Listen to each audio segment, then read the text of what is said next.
Bonjour à tous et merci à la Ferme Digitale de nous accueillir pour une conférence toujours sur les thèmes de la décarbonation et de l'agriculture régénératrice avec le sujet qui sera embarquer les acteurs de la filière blé, farine, produits de panification dans une décarbonation à la fois rentable et durable sur le plan environnemental, économique et social pour les agriculteurs. Donc, avant de rentrer dans le vif du sujet de ce retour d'expérience, petite introduction.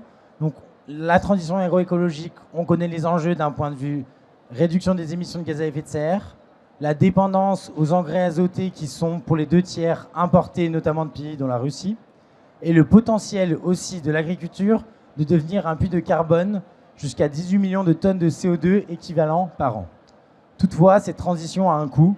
Ce coût est estimé entre 100 € par hectare et 250 € par hectare, selon le type de culture, notamment dans l'assolement. Pour financer cette transition agroécologique, il existe plusieurs mécanismes de financement. Parmi ces mécanismes de financement, on a les aides PAC ciblées, les paiements pour services environnementaux, les crédits carbone. Toutefois, à date, ces mécanismes de financement, notamment pris individuellement, ne permettent pas de couvrir ce coût de la transition. Ce qu'on va voir aujourd'hui, c'est le mécanisme de prime filière bas carbone, c'est-à-dire le financement dans la chaîne de valeur agroalimentaire. Cette thématique de prime filière bas carbone, on va l'explorer sous l'angle de la filière blé, farine, produits de panification. Et donc, pour ce retour d'expérience, avec nous aujourd'hui, on va avoir différents acteurs de l'amont, la production des grains, la commercialisation des grains, transformer les grains en farine et aussi un retour sur nos échanges avec les clients en aval pour cette filière qui a été mise en place depuis quelques mois. Donc, il y aura avec nous Alain Kriekaerts, directeur général de Cerevia, et Jean-Philippe Nicot, directeur général de Nicomenery. Allez-y, Alain. Oui, bonjour à tous. Donc, moi, je représente l'Alliance et Cerevia. Donc, l'Alliance, c'est tout d'abord une mise en commun de moyens et une mise en commun de moyens sur les activités classiques d'une coopérative, c'est-à-dire l'agronomie, la R&D, les ressources humaines et la finance. Mais c'est surtout, et pour ce projet spécifiquement, une mise en commun de moyens autour de la data. Vous verrez tout à l'heure que pour une coopérative comme la nôtre et pour toute organisation, le bas carbone passe avant tout par la gestion des données. Et on a mis en place au sein de l'Alliance une équipe spécifique dédiée à la gestion des données. Et donc l'Alliance aujourd'hui est un soutien important dans la donnée. Je représente également, donc je suis directeur général de Cerevia, et Cerevia, là pour le coup, c'est une union de commercialisation qui commercialise la collecte de 4 coopératives en Bourgogne-Franche-Comté et Rhône-Alpes. Donc ça part de Besançon, terre d'Alliance, Dijon Céréales, basé à Dijon, Bourgogne du Sud, basé à Verdun, et Oxiane, basé à Lyon. Et ces 4 coopératives donc, nous confient la commercialisation, et c'est par ce volant de commercialisation qu'on a développé une offre commerciale autour du bas carbone qui s'appelle Vert by Cerevia. Et j'en détaillera bien évidemment un peu plus tard cette offre commerciale. Vert, évidemment, vous l'avez compris, comme la couleur de la décarbonation, mais c'est aussi un mouvement vers la décarbonation. Et je le dis en tant que commerçant, puisque j'ai entendu tout à l'heure que les crédits carbone, c'est les vacances de l'agriculteur. Moi, je ne suis pas d'accord. Je ne suis pas d'accord. Je suis désolé. C'est des démarches volontaires et on se doit aussi d'être volontaire et d'emmener ces démarches parce qu'il y a 2 manières de développer des marchés, soit vous attendez qu'on vienne vers vous, soit vous poussez des concepts. Et moi je considère que les agriculteurs font de très belles choses et notamment autour du carbone, et notre démarche via Vert by Cerevia, c'est d'accompagner les agriculteurs et d'expliquer ce qu'ils font autour de la décarbonation, et on détaillera ça tout à l'heure. Allez-y, Jean-Philippe. Alors moi je m'appelle Jean-Philippe Nicot, je suis le directeur général de Nicomenery. Je représente donc ma famille, le groupe Nico, qui a 2 métiers, l'alimentation du bétail et la meunerie. C'est un groupe multirégional ancré dans son territoire et qui a l'habitude, disons, de bien travailler et de travailler sur le long terme avec ses fournisseurs, donc Cerevia, mais aussi avec ses clients. Donc le groupe est né en 1872 par le rachat d'un moulin à Chagny par mon arrière-grand-père. Il y a quelques dates importante pour nous, c'est la création de l'alimentation pour le bétail, la création par mon grand-père, puis ensuite la création de Banette et la fondation d'une usine d'aliments du bétail qui nous a permis, si on regarde notre implantation, d'être implanté donc aujourd'hui de l'Alsace jusqu'en Corse, avec des unités de production qui sont proches de leurs fournisseurs de blé, c'est-à-dire la Bourgogne et puis Rhône-Alpes, et en même temps d'autres unités de dépôt et logistique afin d'être au plus proche de notre clientèle. Aujourd'hui, Nico Meunery, c'est 120 millions d'euros de chiffre d'affaires, 205 000 tonnes de blé écrasé par an, dont 10 000 tonnes de blé bio, et une clientèle qui se répartit moitié-moitié en termes de tonnage entre les artisans boulangers et puis l'industrie utilisatrice.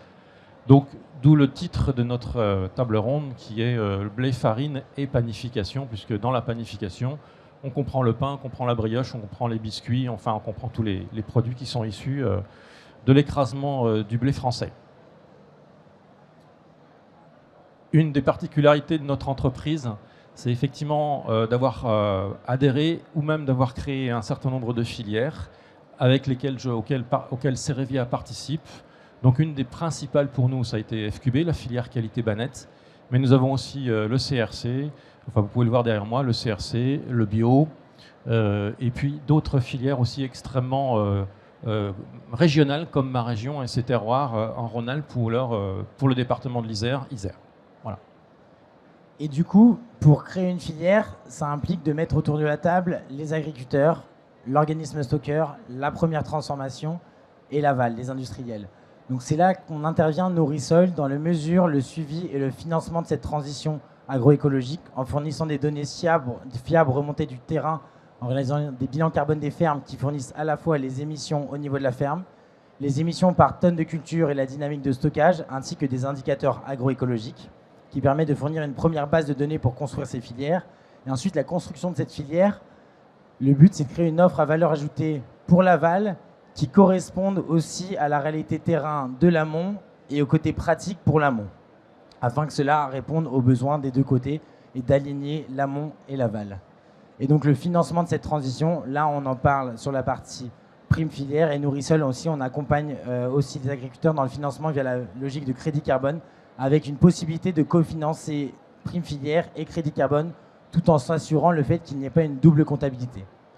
Donc nous, chez Risol, depuis 3 ans, on agit concrètement pour la transition agroécologique avec cette année déjà 2 millions d'euros, en 2024, 2 millions d'euros collectés pour la transition des fermes en France, pour plus de 200 agriculteurs. Sur la partie contribution carbone, crédit, nous avons déjà 50 entreprises financeuses et 5 filières initiées dans la filière agroalimentaire, comme le blé ou le sucre. Et maintenant, nous allons faire un vrai retour d'expérience concret sur comment s'est mis en place cette filière étape par étape, en allant de l'amont à l'aval. Et nous allons du coup commencer par le point de vue de l'organisme stockeur, donc de Alliance Bercier, sur à la fois les actions réalisées et quels étaient les engagements qu'ils attendaient du côté de l'aval, c'est-à-dire la première transformation. Tout à fait. Merci Luc. Alors déjà, vous l'avez vu sur le premier slide, quand on a fait la présentation de Cerevia, historiquement dans notre région, si vous veniez dans notre région il y a une dizaine d'années ou même 5 ans, vous verrez que la rotation était relativement simple, du blé, des orges d'hiver, du colza et du maïs. La première des actions qui ont été prises par nos agriculteurs, c'est la diversification des rotations, puisque vous savez que l'un des principaux leviers dans la décarbonation, c'est le développement de cultures séquestrices d'azote. Et donc on a développé, vous le verrez tout à l'heure, donc vous le verrez sur ce slide. Quand vous venez dans la région, maintenant vous voyez évidemment du tournesol, du soja, des cultures qui séquestrent de l'azote. Et je le dis parce que c'est pas si simple non plus. Développer le soja dans notre région, vous ne développez pas une culture si vous n'en assurez pas la commercialisation. Donc ça veut dire qu'on a aussi développé dans nos régions des usines de trituration, puisque quand vous développez des cultures qui ne sont pas traditionnellement dans la région, il faut en assurer la commercialisation. Donc la première étape, diversification des rotations. Et donc quand vous venez dans nos régions maintenant, vous voyez une multitude de cultures qui n'existaient pas il y a quelques temps. Donc diversification des rotations, premier levier. Le deuxième levier, qui est un levier agronomique assez classique, l'enfouissement des pailles. Et le troisième levier, qui est un des leviers les plus importants, puisque vous savez, quand on parle d'empreinte carbone, c'est principalement autour de la fertilisation azotée. Vous l'avez entendu dans les conférences précédentes. Et donc, il y a 2 actions principales autour de la fertilisation azotée. Bien évidemment, c'est la maîtrise de la fertilisation azotée mais au travers de la rotation, donc réduction de l'utilisation d'azote, et aussi aujourd'hui donc d'autres formes d'azote et d'autres sources de production d'azote. Et Jean-Philippe en parlera tout à l'heure dans l'empreinte carbone de l'azote que nos agriculteurs consomment. Il y a évidemment la production, mais il y a également le type d'azote que l'on utilise, et on en reparlera plus en détail tout à l'heure. Mais donc concrètement, quand vous voyez aujourd'hui dans nos régions, diversification des rotations et levier agronomique classique, de manière à réduire significativement la quantité d'azote que l'agriculteur utilise. Et donc c'est aujourd'hui des choses qui sont en place. On a déjà aujourd'hui des agriculteurs qui sont très engagés dans ces démarches. Je l'ai dit tout à l'heure, et il y avait une remarque, je crois, d'une personne autour de la table ronde, de dire oui, mais on a des agriculteurs qui l'ont déjà fait. Eh bien, tant mieux, parce qu'on utilise justement des agriculteurs qui l'ont déjà fait pour promouvoir le programme. Ce n'est pas des choses qui se font naturellement. Vous verrez qu'on n'a pas énormément d'agriculteurs engagés, donc on utilise des agriculteurs innovants, déjà entreprenants, pour promouvoir la démarche auprès d'autres agriculteurs. Et ça, c'est un des leviers les plus importants, puisque voilà, ces leviers agronomiques, ce n'est pas des choses qui se font naturellement si vous n'incitez pas, si vous n'aidez pas l'agriculteur à déployer ces démarches. Donc voilà en premier élément. Le deuxième élément, alors tout ça, bien évidemment, a un coût. On le verra tout à l'heure. Le coût de cette démarche aujourd'hui représente environ 187 € de l'hectare pour l'agriculteur. Luc l'a dit tout à l'heure, entre 100 et 250, dans notre région, c'est 187 € de l'hectare. Vous allez me dire, c'est très précis. Oui, parce qu'on l'a évalué de manière très précise. Et donc, le coût de décarbonation aujourd'hui, si un agriculteur s'engage, on s'engage à lui reverser 187 € de l'hectare, sinon il ne le fera pas. C'est aussi simple que ça, il ne le fera pas. Parce qu'il ne faut pas considérer que la décarbonation se fera si on n'accompagne pas les agriculteurs. J'entends des voix des industriels, oui, mais moi, je vois que vous engagez à 3-5 ans. Oui, mais non, on ne s'engage pas du tout. On s'engage si on est accompagné. L'agriculteur ne le fera pas si on ne l'accompagne pas. C'est pour ça que quand j'entendais tout à l'heure dire oui, ça paiera les vacances de l'agriculteur, non. L'agriculteur ne le fera pas si on ne l'accompagne pas dans les démarches de décarbonation. Donc 187 € de l'hectare. Et ensuite, c'est divers sur l'ensemble de la rotation. Donc, on retraduit ça, bien évidemment, dans nos filières en prime hectare, en prime tonne, en fonction des rendements du blé, de l'orge, du maïs et des différentes cultures qui composent la rotation de l'agriculteur. Donc, diversification des rotations, accompagnement de l'agriculteur, prime évidemment pour l'accompagner et suivi des données, mais on redétaillera la partie suivi des données dans les prochains slides. Sachant que sur l'accompagnement des agriculteurs, il y a accompagnement technique. Peut-être que vous avez un exemple, Alain, sur l'accompagnement technique lié peut-être à cette diversification. Alors oui, tout à fait. Dans l'accompagnement technique, j'ai dit tout à l'heure, dans nos équipes d'agronomes, bien évidemment, c'est un accompagnement de diversification, de sécurisation, de la valorisation des cultures qu'il va développer, puisqu'on va développer des cultures qui n'ont pas forcément de marché traditionnel dans la région. Donc il y a un accompagnement technique pour développer ces cultures, et un accompagnement pour la commercialiser, donc via l'union de commercialisation notamment. Donc on s'engage à ce que l'agriculteur soit complètement accompagné dans ses démarches de décarbonation de telle manière à ce qu'il avance. Et je voulais quand même préciser une chose, puisque voilà, Jean-Philippe est un client, mais c'est un client qui est innovant sur le dossier bas carbone. Et je le dis aussi parce que quand on dit que la filière doit s'engager, mais il faut aussi qu'il y ait des gens, des hommes, des agriculteurs, des entrepreneurs qui acceptent de promouvoir la démarche. Et je le dis très librement devant Jean-Philippe parce que ça fait partie des clients qui s'engagent dans la décarbonation. Et je le dis parce que ces démarches-là, on n'y arrivera pas si on ne pousse pas, si on ne s'y engage pas, si on n'explique pas les choses. On a énormément d'industriels qui ne savent pas, on parle tous d'agriculture régénératrice, de bas carbone, de décarbonation, mais la plupart des gens ne savent pas de quoi on parle. Et donc avoir des gens qui expliquent, qui s'engagent pour expliquer les démarches et aussi promouvoir notre agriculture, faire connaître notre métier et aussi faciliter, pousser les démarches. Et je voulais remercier Jean-Philippe à ce titre, puisque voilà, Jean-Philippe fait partie des clients extrêmement moteurs dans ces démarches de décarbonation. Alors, merci Alain, mais je pense qu'on refera le storytelling de notre table ronde et puis effectivement de la question avec Luc. Mais je pense que de toute façon, c'est un déroulé, j'aurais jamais rien pu faire sans ni vous ni Luc, bien entendu. C'est un travail d'équipe et il nous manque effectivement nos clients et on souhaite qu'il y en ait de plus en plus par rapport à cette démarche qui, on verra, est bien solide, bien robuste, scientifique, et je pense qu'elle est pleine de conviction. Et justement, concernant la meunerie, pour vous, il y a un fort lien avec l'amont agricole? Alors la meunerie, c'est un métier qu'on pourrait qualifier de très simple. Moi, j'achète du blé, je le mélange, je le nettoie, je l'écrase, je le livre sous forme de farine à des clients. Lorsque j'ai fait mon premier bilan carbone en 2011 et que j'ai refait ensuite en 2020 et ensuite encore une fois l'année dernière, et quand on regarde les bilans carbone de toute la meunerie française, on a toujours la même chose. C'est que quand on prend scope 1, 2, 3, systématiquement, on est sur des gaz à effet de serre, enfin un bilan gaz à effet de serre, dont 85% des émissions, 85 à 90% des émissions viennent des matières premières. Donc, le blé tendre français.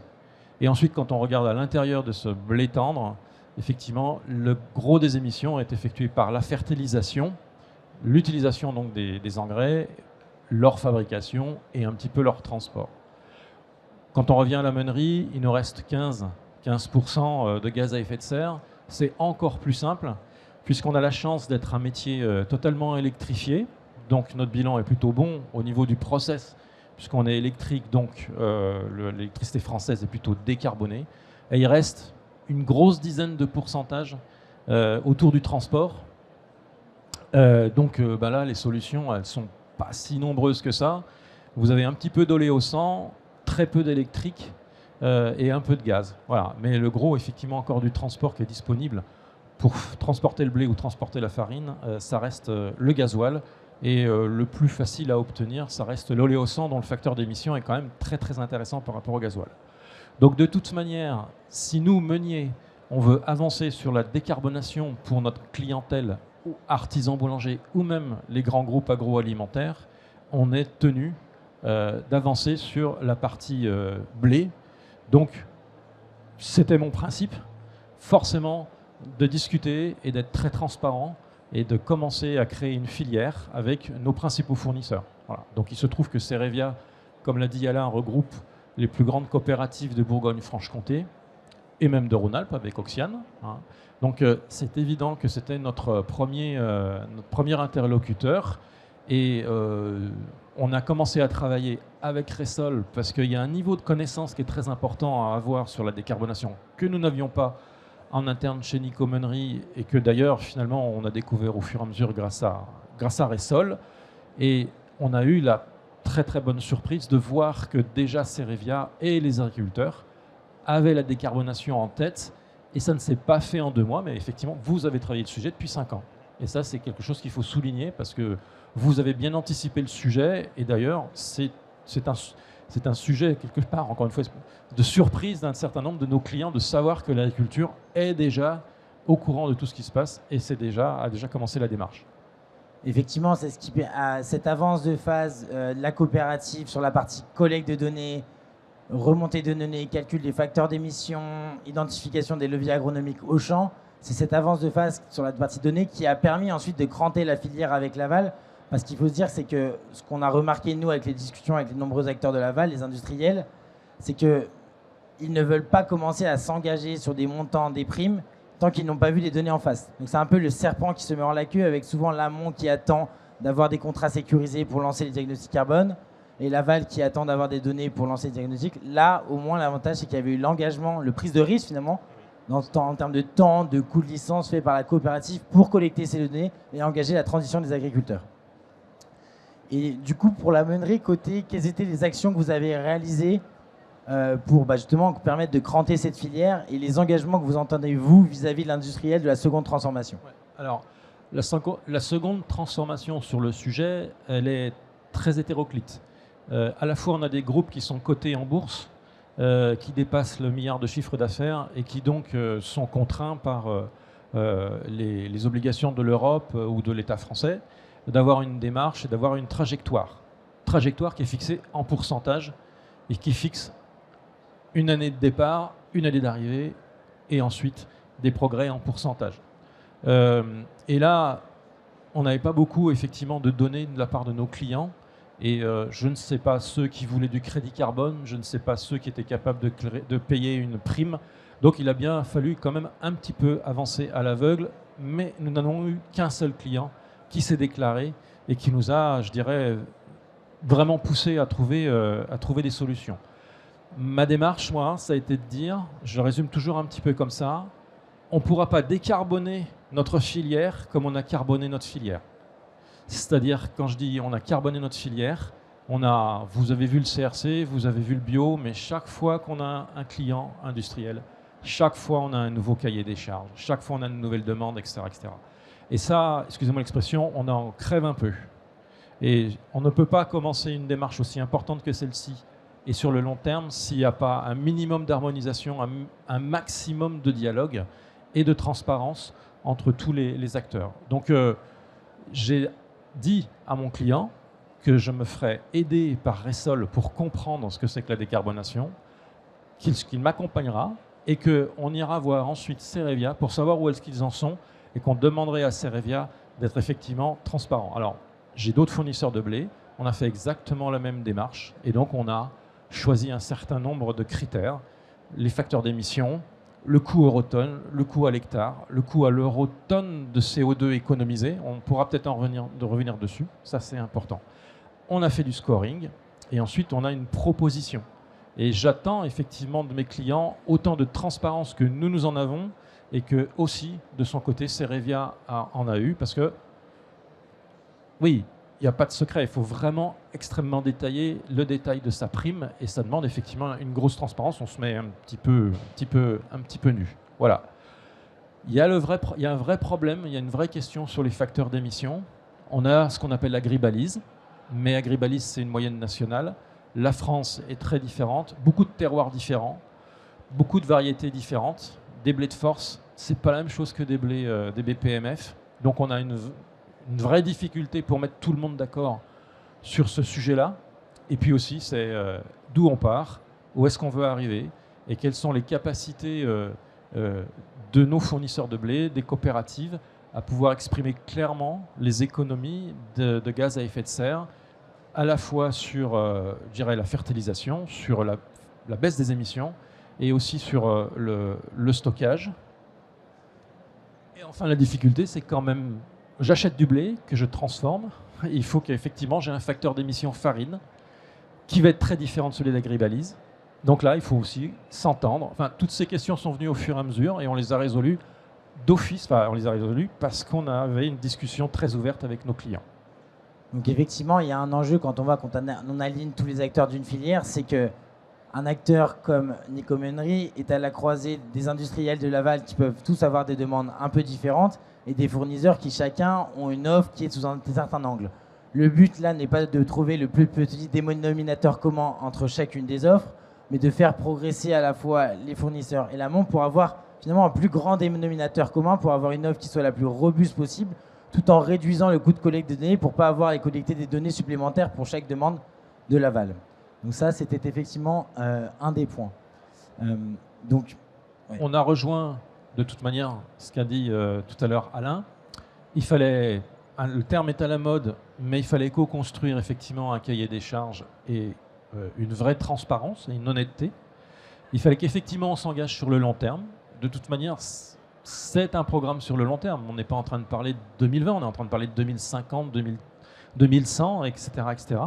Et puis, il faut s'engager sur un prix, parce que moi, effectivement, c'est très très clair. Il y a une baisse de productivité, il y a une baisse de rendement, il y a un coût. Il se trouve que dans un moulin, alors, on peut aussi réduire la consommation d'électricité. Tout ça a un coût. Changer les camions en aller au 100, tout cela a un coût. Effectivement, il faut aussi pouvoir l'écrire très clairement, partager ses coûts avec son futur client. On parlera du consommateur après. Et un des bons exemples pour cette phase de construction, c'était d'organiser une visite au moulin pour à la fois relier Laval et l'amont sur la présentation des offres et pouvoir discuter ensuite des demandes de chacun, car ce qu'on a vu, c'est que Laval arrivait avec une demande qui n'était pas hyper précise. Donc c'est qu'au fur et à mesure des rendez-vous, affiner la demande et comprendre qu'est-ce qui était crucial et qu'est-ce qui pourrait être un peu secondaire sur la partie de cette mise en prime filière et cette partie secondaire qui pourrait arriver dans les années suivantes. Donc, alors là, j'étais un ancien consultant, donc je vous ai fait une slide de consultant. On est dans le concret, là, voilà toutes les questions. qu'on s'est posé pour mettre en place une prime filière. Parce que sur le papier, ça semble facile. C'est ce que me disait mon boss, c'est facile. Mais quand on va dans le détail, c'est assez compliqué. Donc en bon consultant, on a quand même fait des catégories pour que ça soit lisible. Donc la première partie, c'était d'identifier les objectifs de cette prime filière. La seconde partie, c'était d'identifier quel va être nos socles méthodologiques pour fournir une robustesse à cette prime filière, pour pouvoir communiquer sur ça et que les clients qui achètent les produits aient confiance dans les données transmises. La troisième partie, ça va être une question sur la traçabilité et le suivi de la prime filière. Et le quatrième point, le montant de la prime. Donc sur la partie objectif de la prime filière, Alain, expliquez-nous un peu comment vous avez fait chez Cerevia, chez Alliance BMC pour vous fixer cet objectif qui soit réaliste par rapport au terrain. Oui, tout à fait. Alors déjà, la première étape, on a fait le choix de parler, et on parle beaucoup de carbone, et on a fait le choix de cibler notre projet autour du carbone, c'est-à-dire quelque chose de quantifiable, de mesurable. Parce que finalement, lorsqu'on a fait ces interactions avec les clients, nous ont permis de comprendre que si on va au-delà de la partie carbone, qui constitue les co-bénéfices de notre projet, c'est très compliqué. On parle beaucoup d'agriculture régénératrice, mais en fait, les gens sont très confus dans leurs demandes. On parle d'eau, on parle de climat, on parle d'un certain nombre de choses. Donc, on a ciblé notre projet sur la partie carbone. Et donc, aujourd'hui, on s'est appuyé sur le label bas carbone qu'on a considéré comme quelque chose de très robuste qui nous permet vraiment de quantifier les réductions d'émissions au travers des pratiques mises en place par nos agriculteurs. On part sur une moyenne des agriculteurs de 3 années, 21, 22, 23. On fait cette moyenne et on s'est engagé sur une réduction à échéance 2030. Et donc ces agriculteurs sont engagés sur une période de 5 ans et on engage nos industriels sur une période de 5 ans.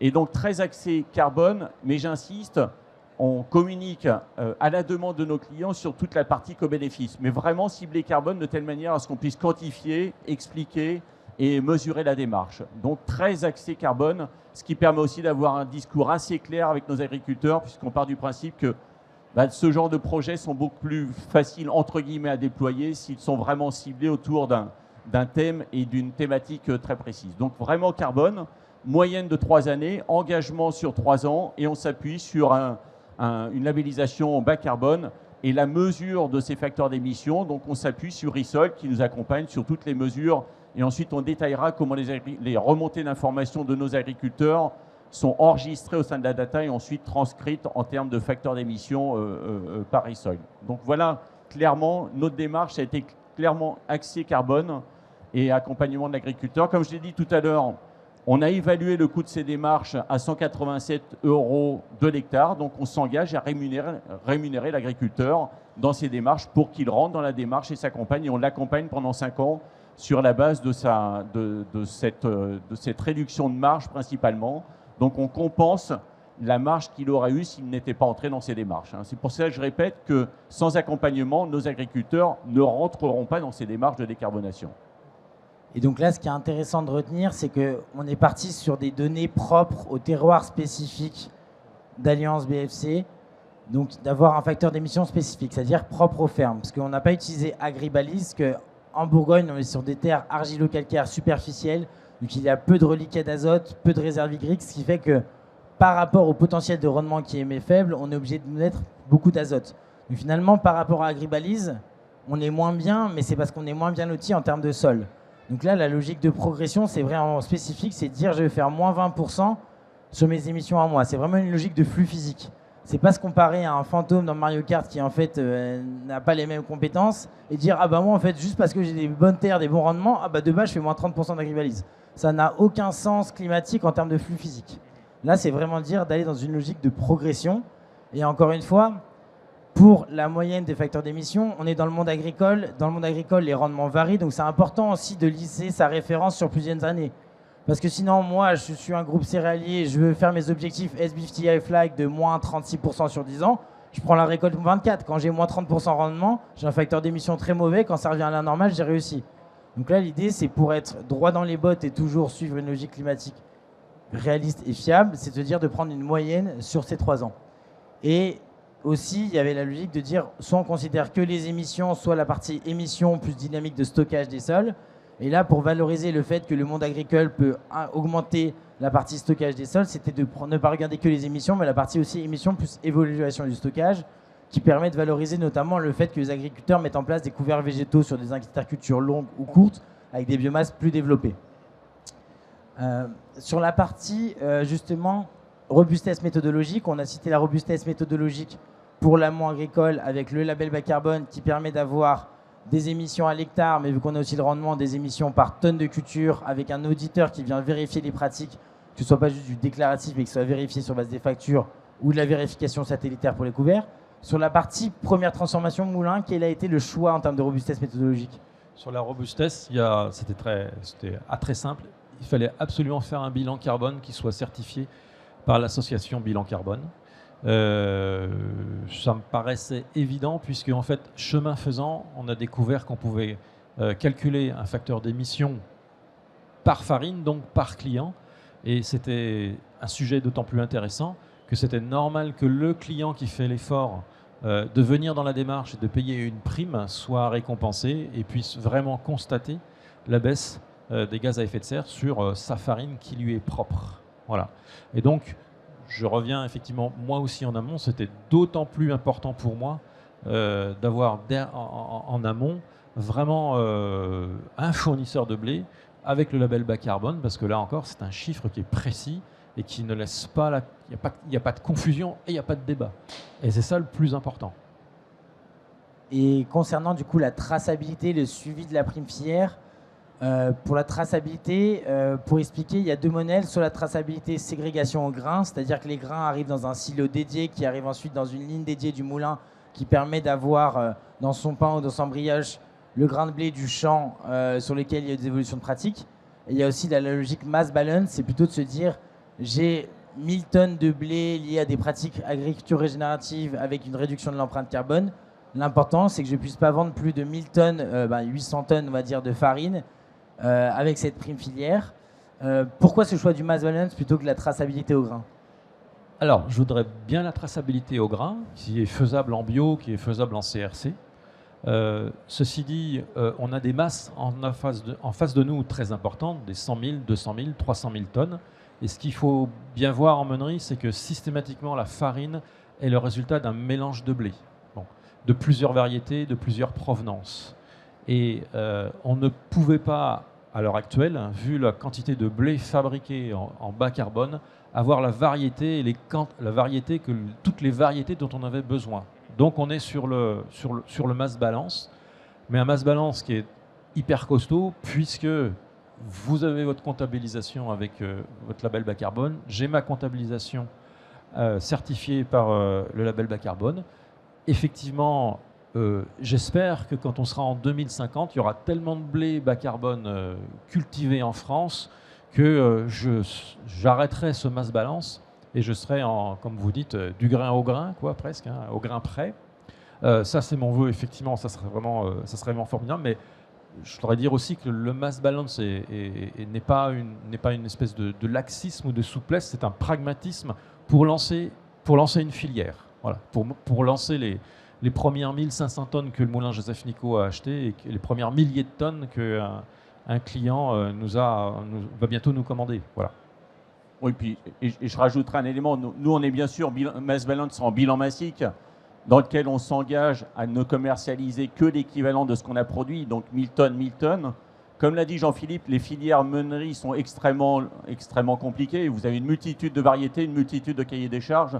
Ce ne serait pas réaliste de raisonner ça en traçabilité totale. Ce serait même contre-économique et contre-anti-carbone, je dirais, puisque le grain ferait une logistique qui serait illogique. Donc clairement, on est en bilan massique et on sera probablement en bilan massique une paire d'années. Tant que les volumes ne seront pas conséquents, ce serait complètement irréaliste de fonctionner différemment à ce stade. Donc on est clairement, nous aussi, en bilan massique pour des raisons évidentes. Donc comme on dit souvent, il y a mieux mais c'est plus cher, et là, c'est pas forcément sûr que ça soit mieux pour le moment. Et concernant justement le montant de la prime qui permet la rémunération des agriculteurs pour leurs évolutions de pratique, on a parlé d'engagement pluriannuel, et en termes de montant, qu'est-ce que ça donne comme ordre de grandeur? Alors pour l'agriculteur, donc je l'évoquais tout à l'heure, puisqu'on est sur la filière blé, ça représente aujourd'hui donc sur l'offre et sur nos coûts. Donc on a retranscrit ces coûts hectares en coûts tonnes. Donc grosso modo aujourd'hui pour un blé meunier, ça représente une contribution de l'ordre de 12% du prix du blé. Donc 12% du prix de blé. Voilà, alors ça peut paraître beaucoup, mais c'est l'accompagnement de la démarche. 12% c'est des primes filières classiques. Donc dans notre démarche, on s'engage sur une réduction de 20% et une contribution à hauteur de 12% du prix du blé meunier de base. On a aujourd'hui des agriculteurs, on a aujourd'hui des tonnages disponibles. Ça peut vous paraître surprenant, mais nos coopératives se sont engagées dans des projets de méthanisation et on a déjà des agriculteurs qui sont rentrés dans ces démarches par le biais de leurs engagements autour de la méthanisation, donc qui ont déjà aujourd'hui des productions décarbonées. Alors elles ne sont pas à moins 20%, mais ils rentrent déjà dans la démarche, donc on a déjà des tonnages disponibles. On a 45 agriculteurs d'impliqués, on aura 100 agriculteurs d'impliqués dans la démarche à partir de la récolte prochaine. Et bien évidemment, on est en phase de développement autour de nos 3 coopératives. Et aujourd'hui, ce qui est très important, donc le label bas carbone, on l'a évoqué tout à l'heure, on s'appuie sur cette démarche qui nous paraît une démarche robuste, quantifiable, qualifiable. Donc on a retenu cette méthodologie. Resoil, on en a parlé pour tout ce qui est donc mesure des facteurs d'émission. Et aujourd'hui, donc, on n'est pas uniquement sur la filière meunerie. On a aujourd'hui donc des clients amidonniers, des clients dans la trituration, dans la malterie, qui s'engagent progressivement dans ces démarches filières et qui nous accompagnent dans ces démarches filières. Si on peut comparer avec une filière qui est très ancienne, hein, qui est celle du CRC. On retrouve de toute manière ces 12% en termes de primes par rapport au prix actuel du blé. Si on compare par exemple, alors c'est complètement différent, mais si on compare par exemple avec le bio aujourd'hui, la tonne de blé bio, le prix est multiplié par 2 par rapport à un conventionnel. Alors ça fait deux grands écarts, mais bon, c'est pas une, pour moi Meunier, c'est pas une prime hors de prix. Voilà, c'est pas une prime hors de prime. On est quand même dans des montants on peut voir dans nos métiers. Non, et je rajouterais, si je puis me permettre, Jean-Philippe, évidemment, c'est toujours des primes, mais aujourd'hui, c'est pour ça qu'on l'a vraiment axé et on a orienté notre programme autour du carbone. C'est une prime pour quelque chose de quantifiable et de qualifiable. Hein, c'est aussi important parce que, et je ne dénigre pas sur tout ce qu'il y a autour, la régénération, mais on a vraiment voulu axer ce programme autour du carbone. C'est quantifiable, c'est qualifiable. Il y a un impact économique qui est tout à fait démontrable au travers des changements de pratiques des agriculteurs. Et ensuite, il y a des co-bénéfices. Et ces co-bénéfices sont très différents d'un client à l'autre. Hein. Donc, on a vraiment voulu axer cette offre auprès des agriculteurs pour la rendre simple, robuste, facilement explicable et facilement déployable. Et quand je dis facile, je dis facile au sens de réduction de sa complexité dans la manière dont on la transcrit en culture. Donc effectivement, c'est ça qui est intéressant. C'est finalement, souvent les clients de Laval ont des engagements de trajectoire de décarbonation, donc avec la mesure qui est la tonne CO2. Et ensuite, chaque client a un peu des spécificités sur le point, sur les co-bénéfices environnementaux, les indicateurs agroécologiques. Et là, ça va faire la transition avec comment on arrive à passer ce genre de prime à l'échelle pour n'engager pas 100 agriculteurs, mais 1000 agriculteurs et des volumes conséquents du moulin. C'est que comment faire pour avoir, ce sont les 4 sujets qui vont arriver, la valorisation, valoriser ce produit par le consommateur. De ce qu'on a compris de pas beaucoup d'échanges avec Laval, c'est que la partie décarbonation de tonnes CO2, c'est ce qui permet de suivre ses objectifs SBTi flag, ses engagements internes. Mais d'un point de vue communication consommateur, valorisation pas sur le consommateur, ça va aussi passer par ces indicateurs de biodiversité. Ces indicateurs de biodiversité qui reflètent une réalité agronomique sur le terrain, Alain. Est-ce que vous avez des exemples d'indicateurs de biodiversité à citer Oui, bon, on a mis en place des indicateurs autour de l'utilisation de l'eau aujourd'hui, donc notamment sur l'irrigation est peu développée, donc l'eau est un des indicateurs importants dans nos critères. On a développé aujourd'hui donc sur les couverts végétaux, taux de couverture des surfaces, mais ça c'est assez classique, et surtout aujourd'hui sur la diversification des cultures, hein, je l'ai dit tout à l'heure quand vous venez chez nous, donc sur le déploiement, sur le nombre de cultures déployées par exploitation. Donc c'est des critères relativement simples aussi, et aujourd'hui qui sont celles qui sont couramment demandées par certains de nos clients. Donc on a ciblé Et aujourd'hui, on est en train de mettre en place, au travers de notre outil de gestion des données, on a les pratiques de toutes les exploitations. Donc on est capable aujourd'hui de pouvoir activer certains leviers qui pourraient être demandés ou certains critères qui pourraient être demandés par nos clients. Et sur la partie créer des ponts, uniformiser les démarches, pour vous, Jean-Philippe, quel est votre retour sur ça?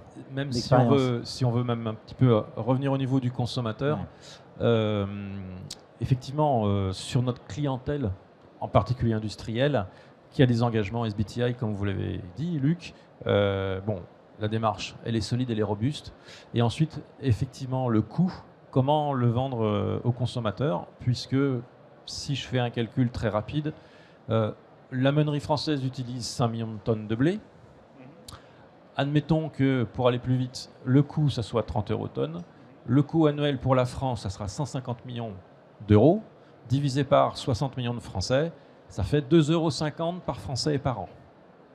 Bon, donc ce n'est pas beaucoup, mais 150 millions d'euros, c'est beaucoup pour la meunerie, c'est beaucoup pour l'agriculture. Alors comment est-ce qu'on arrive effectivement à lancer cette démarche et qu'elle soit vraiment vite généralisée, parce que c'est important? C'est le sujet, comment est-ce que va le comprendre le consommateur? Et là, encore une fois, je reprends la logique qui, pour moi, et c'est celle aussi de Cerevia, c'est qu'il faut qu'on se parle entre le consommateur, la deuxième transformation, la première transformation et l'agriculteur. On n'y arrivera pas si on ne veut pas, si on n'est pas cash, excusez-moi, mais si on ne se dit pas effectivement les difficultés qu'il y a, la perte de productivité. Pour moi, la difficulté, c'est effectivement le mass balance, parce que je ne connais aucun consommateur, je ne connais aucun industriel qui fera une impasse sur la qualité de la farine qu'il achètera, même s'il est bas carbone, parce qu'il faut que derrière ça soit vendu, il faut que le produit reste bon. Donc effectivement, il faut qu'on arrive effectivement à créer des ponts, un dialogue, et qu'on puisse se dire qu'est-ce qui est possible, qu'est-ce qui est impossible, parce que ce que je crains le plus, c'est que ça soit une sorte de, encore une fois, de course à l'échalote, c'est mon programme qui est le meilleur, etc., etc., mais il y a des choses qui ne sont pas possibles. Et là, il faudra vraiment qu'il y ait de grandes discussions dans toutes les filières, et en fait, ou alors, effectivement, entre clients et fournisseurs. Et ça va être, à mon avis, l'enjeu des années qui viennent. Et sur cette partie uniformisation de la démarche, on voit qu'il y a pas mal de démarches sur la partie aval, sur la partie biodiversité, par exemple avec une agriculture du vivant, des programmes Earthworld, Somme Vivant. Peut-être qu'un enjeu pour réduire ce coût de collecte de la donnée au niveau des coopératives, c'est si une coopérative est engagée dans une des démarches, qu'il y ait un pont, une équivalence avec l'autre démarche, parce que cette coopérative vend à plusieurs meuniers, qui vendent eux-mêmes à plusieurs clients, certains sont dans PADV, certains sont dans Rassurm, permettre de créer un pont plutôt que de faire un double travail au niveau des fermes pour faire un côté un indice de régénération ou suivi agriboussole avec PADV pour avoir finalement des informations qui sont des indicateurs agroécologiques. Donc il y a aussi cet enjeu de simplifier cette donnée et de massifier aussi cette collecte de données. Ça fait le lien avec le point numéro 3, c'est que le montant de la prime filière, ça ne doit pas aller pour les logiciels, ça doit aller pour financer la transition des agriculteurs, financer les gens qui forment les agriculteurs. Donc c'est d'avoir cette capacité avec des outils à fiabiliser la collecte des données. On a de la donnée primaire, il faut inciter les agriculteurs à bien remplir leurs données dans les logiciels de gestion parcellaire. Et une fois que cette donnée est bien remplie dans les logiciels de gestion parcellaire, c'est avoir des ponts entre les logiciels, ça s'appelle des API, pour permettre de ne pas avoir besoin de reprendre à la main la donnée d'un logiciel vers un autre, parce qu'il y a du temps humain, donc du coup des risques d'erreur, pour permettre de transmettre ça rapidement et efficacement. Et quand on collecte la donnée une fois auprès d'un agriculteur, être capable de collecter de la donnée d'un point de vue carbone, mais aussi tous les indicateurs agroécologiques qui sont facilement récupérables pour pouvoir répondre ensuite aux différents besoins de l'aval, mais d'avoir tout en une fois. Et sur le dernier point, c'est sur la partie clarification des questions de comptabilité carbone. Il y a un enjeu aussi qui fait que l'aval, pour l'instant, prend des volumes quelques milliers de tonnes, mais ne passe pas à l'échelle. C'est qu'ils attendent aussi, d'un point de vue des standards internationaux de comptabilité carbone comme le GHG protocole, des réponses sur les questions de comptabilisation, notamment du stockage, cette logique de est-ce que le mass balance pourrait être utilisé totalement ou pas. On devrait avoir une réponse au 4e trimestre 2025 sur le GHG protocole. Et un autre enjeu, c'est qu'il y a, pour financer la transition agroécologique, on peut passer par des primes filières, utiliser d'autres leviers comme les MAEC bas carbone, des aides de la PAC ou des crédits carbone. Et cet enjeu de rassurer l'aval sur le fait que si j'ai un crédit carbone qui est vendu en compensation, ce crédit carbone, s'il est sur mon blé, ce blé est concerné par une prime filière, en fait, je ne peux pas vendre ce crédit carbone en compensation pour pas qu'il y ait de double comptabilité. Donc il y a un enjeu d'avoir une transparence dans les outils, à la fois sur le fait de « Ah ça a été vendu c'est concerné par une prix filière, donc on ne pourra jamais le vendre en crédit carbone », quitte à le reconnaître dans le registre du label bas carbone pour mettre une transparence. Et sur la partie mass balance, avoir des outils qui intègrent directement en fait la partie mass balance pour avoir quelque chose de transparent et de fiable à montrer à l'aval pour donner cette confiance dans l'unicité et qui permettra ensuite qui serait une autre étape pour le passage à l'échelle. Tout à fait. Donc, on en a fini pour cette conférence. Est-ce que vous avez des questions à poser sur ce sujet, sur le retour d'expérience? Juste peut-être une dernière petite précision, Luc, parce que dans le déploiement de la démarche, on a pris aussi la décision au sein de nos coopératives de ne pas demander aux agriculteurs de saisir des informations sur un outil spécifique. Les agriculteurs saisissent déjà beaucoup d'informations. Et donc, on a mis en place un outil. Donc, nos équipes, on est une équipe de 10 data analystes qui récupèrent les données tous les jours de nos agriculteurs telles qu'elles sont saisies chez lui, sur les outils qui existent chez lui. Elles sont codifiées et ensuite retranscrites, bien évidemment, et analysées de telle manière à ce qu'elles puissent être analysées par Risol. Mais on n'a pas souhaité demander aux agriculteurs d'utiliser un outil spécifique. Ils ont déjà suffisamment de soucis avec les outils qu'ils utilisent. Donc, on utilise les informations telles qu'elles sont saisies dans les outils qu'ils ont aujourd'hui. Donc, c'est très important dans le déploiement de la démarche. On a souhaité simplifier cette partie-là et nous codifier toutes ces données de telle manière à les harmoniser, ensuite pouvoir être traitées en termes de facteurs d'émission via l'outil Risol. Ça, c'est un cas intéressant. C'est au lieu de dire à l'agriculteur, non, n'utilise pas ce logiciel-là, moi, Coop, j'utilise ce logiciel, c'est tu peux garder ce logiciel.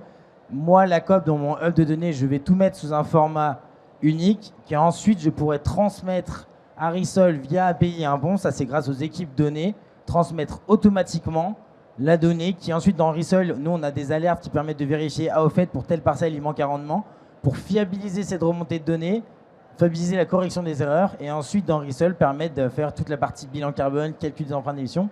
Et pour le suivi du projet, en fait, il y aura juste l'enjeu de faire que l'agriculteur remplisse bien la donnée dans son logiciel de gestion parcellaire en amont. Là encore, c'est du temps agriculteur et vous avez mis une démarche qui fait que pour les agriculteurs qui remplissent bien leurs données, ils sont payés un petit peu plus sur ça. C'est du temps agriculteur, c'est de l'administratif. Pour avoir côtoyé des agriculteurs en direct et leur parler du label en bas carbone, un des arguments forts, c'était de leur dire l'administratif, c'est pas vous, c'est nous. Donc quand on leur demande de faire l'administratif, d'avoir cette rémunération supplémentaire qui permet de les encourager pour ça, parce que c'est le socle important pour ensuite mettre en place ces primes filières. Donc voilà. Une dizaine de minutes. Est-ce que vous avez des questions sur ce retour d'expérience? Bonjour. J'aimerais revenir sur le consommateur. Est-ce qu'il y a déjà des labels, des appellations, je ne sais, qui pourraient vous aider à communiquer auprès du consommateur tout cet effort? Ou s'il faut encore créer d'autres labels? Je pense au Planet Score qui peut peut-être l'intégrer.